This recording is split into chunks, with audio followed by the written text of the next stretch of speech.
Hello there, welcome everybody. It's Diorama Don here. I have made a World War I trench in the past. I made it about a video about a year ago, I think now.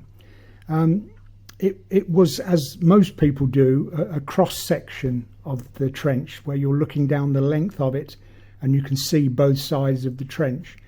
I just thought this would be a different perspective of a World War I trench, where you're sort of standing on one side and looking over at the other side. So anyway, this is what I've come up with. We've got a big bomb crater there. I can lift that up. The tank, again, another project that I did some time ago. If you're interested, how to make a Mark I World War I tank, please refer to that video. I'll show you how to make that. Regarding the soldiers, you may be wondering why the German soldiers are wearing World War II uniforms and they're in a World War I tank. I've wondered this myself. I can't understand it, but it's all I've got. So I'm afraid that's it was just to make the whole diorama look a little bit more interesting, that's all. So I'm afraid you'll have to use your imagination.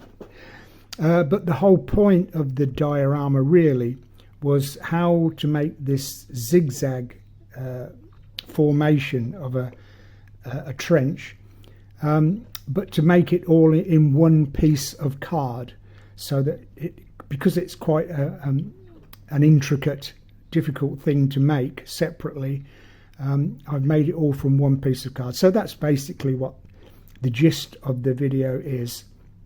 So anyway, let's get into the video and I'll show you how I went about making it.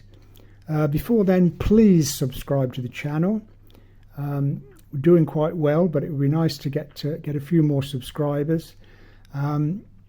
Press the notification bell and you'll be informed when new videos come along. Press the thumbs up and well, if you see a button, just press it. There you go. Okay, so let's get into the video and I'll show you how I went about making it. Okay, so I've marked out the shape of the trench that I want. I don't want it to be in a long straight line. I want it a zigzag shape. And also the walls of the trench will be, rather than perpendicular, they'll be on an angle, like they'll be sloping away like that. And also there will be a step at the bottom for the soldiers to step onto. So the three criteria that I will try to make all in one go.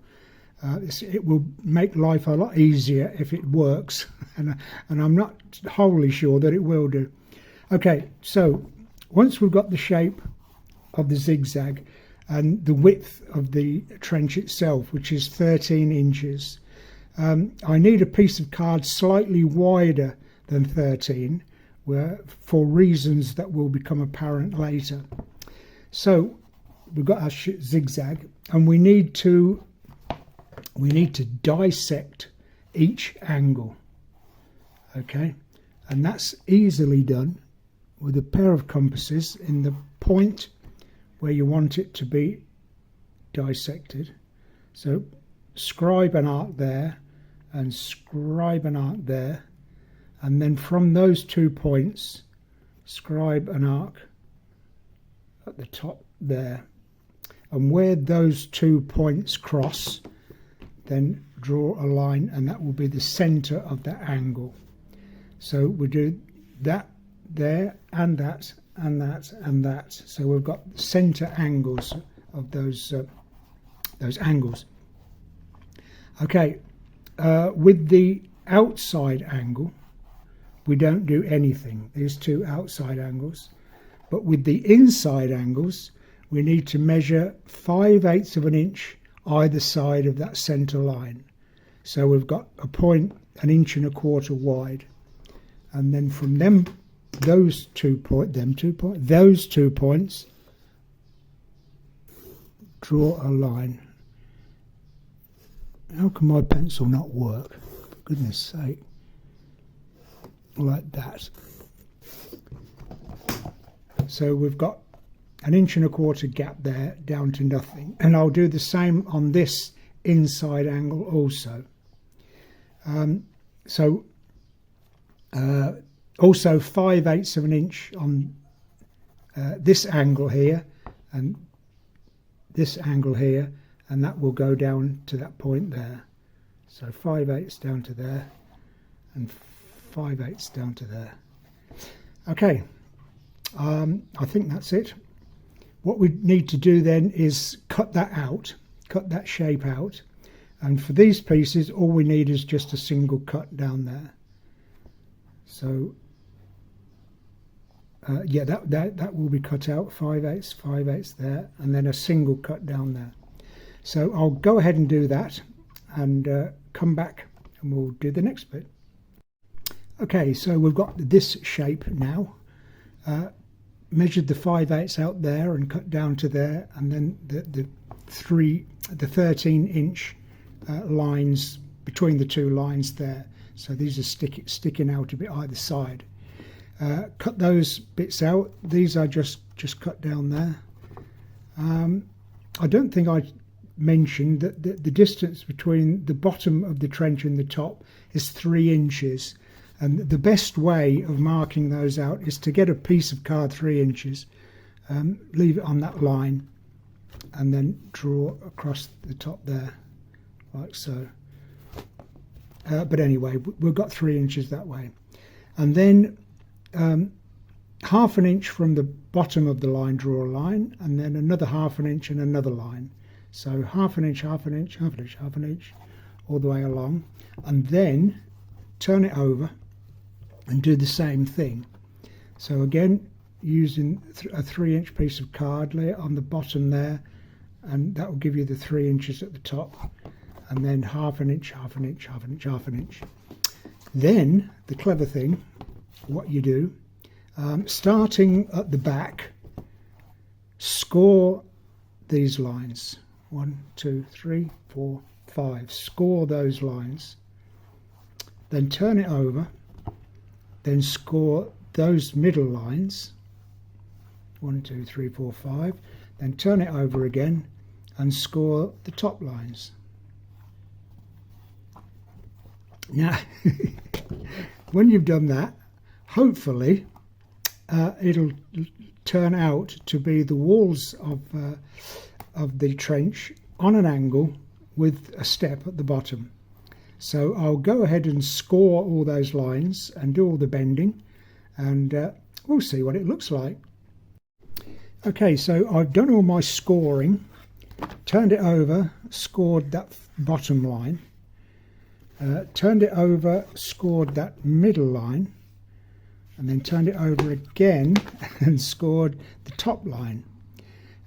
It almost worked, apart from this shape here.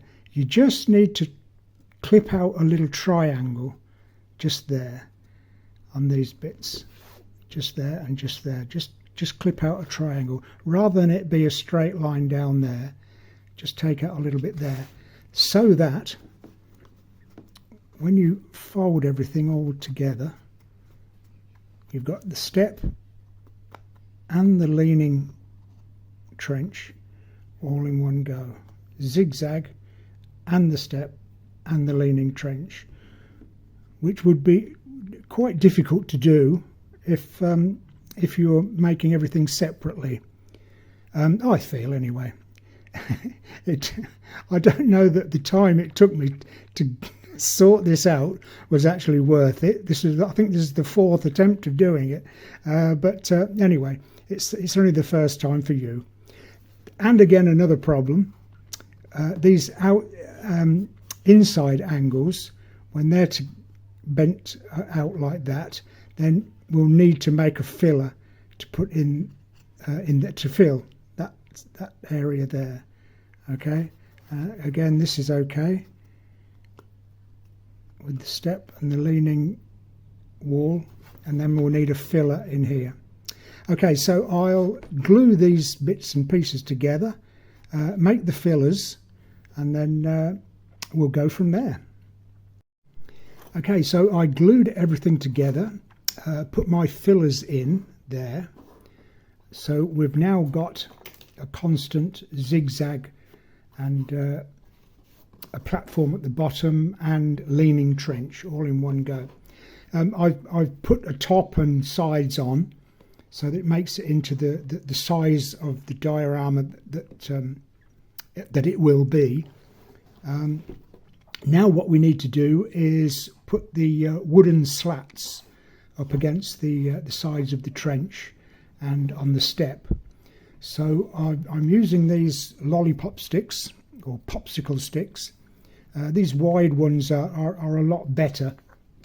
Just take the round bit off on the end, and they do they do cut, but because it's a cheap wood that they're made from, if you apply too much pressure on the first cut, the grain will just go all over the place and it won't cut where you want it to. So the only way you can do it is, in this case, I've marked it in three sections, so they're like that. But if you apply just the very slight pressure on the first cut and then a little bit more pressure on the second cut, by the time you get to the third cut, it realizes that you want that cut to be where it is, so you can then apply pressure and cut it all the way through. So it does take a bit of practice to cut a straight line through a lollipop stick. So I've got all these cut ready, so there will be slats going down that way and covering the I mean, because it's not very pretty looking at the moment with all the bits and pieces added in, but by the time I put the step and the slats in the horizontal like that, then it will look a lot better. So I've got them all cut out and I've got the angles cut right, so that for instance will sit like that, going all the way down. So I'll stick all those on. Might take a little while, well, and I'll come back and we'll see what it looks like then. Okay, so I've got all my slats glued on now, hot melt glue. That was quite easy to do. I left just a very slight gap between the slats, just to make it a little more authentic. And we've got a wooden step all the way around. I've put duck boards all around, but I haven't fixed them yet. So I think what I'll do is cover this area with wall filler, just a very rough cover of wall filler to make it look like ground cover, kind of mud if you like, and then press these duck boards into it. I think that might be the best way forward. Okay, so I'll do that. Then what we need is sandbags all the way along the top, probably a couple of layers of sandbags, and then do the same effect at the back there as I shall here. There'll be a crate, a hole there for a crate of some kind. So I'll go away and do a bit more and taking shape slowly, and we'll see what it looks like a little later. Okay, so I finished the front part of the trench. I put a lot of wall filler all around this area, and then pressed in my pieces of lollipop stick, which represent the duck boards. So they're all in place and stuck firmly. As the wall filler was drying, I just teased up the filler to give it that sort of mud look. That's ready for painting. Done my sandbags. If you agree that they look like sandbags, then that's fine. You may not agree with how I make them. Most people use modelling clay, and that's all well and good, and people tend to make each individual sandbag look absolutely perfect, but you never see one sandbag. They're always in a row or a pile. There's always a lot of sandbags together, so that there's no real need for them to be as accurate as some people make them. So what I do is I get a piece of polystyrene, 1/2 inch that way, 3/8 of an inch that way, and 1 inch that way, and then all I do is put an angle going down to a point that side, and the same that side, and that automatically gives you pretty much the shape of a sandbag. And all you need to do is just very lightly with a bit of sandpaper take the sharp edges off. I'm doing it very quickly. I'd take a little bit more time, but basically that is the shape of a sandbag. And by the time you put a lot together in a wall of them, they look, I think, reasonably realistic.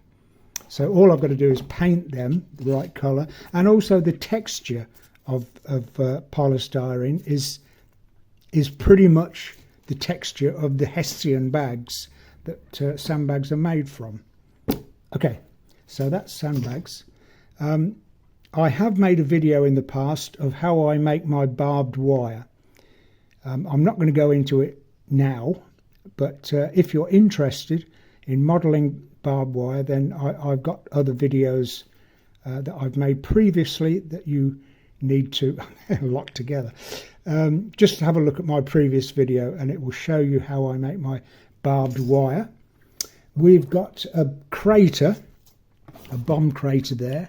I just cut a hole in the cardboard, put 2 pieces of polystyrene under, 1 over, and that's now ready to take more of my wall filler to make this ground cover at the top. So I will do that, put more the rest of the filler and paint it up a bit as best I can, and I'll come back and we'll have another look at it. Okay, so finished off the whole project now. I put a layer of wall filler out the back, over the back area there. Put it all, if you remember the polystyrene I had on the ridge of the bomb crater there, filled all that in with wall filler.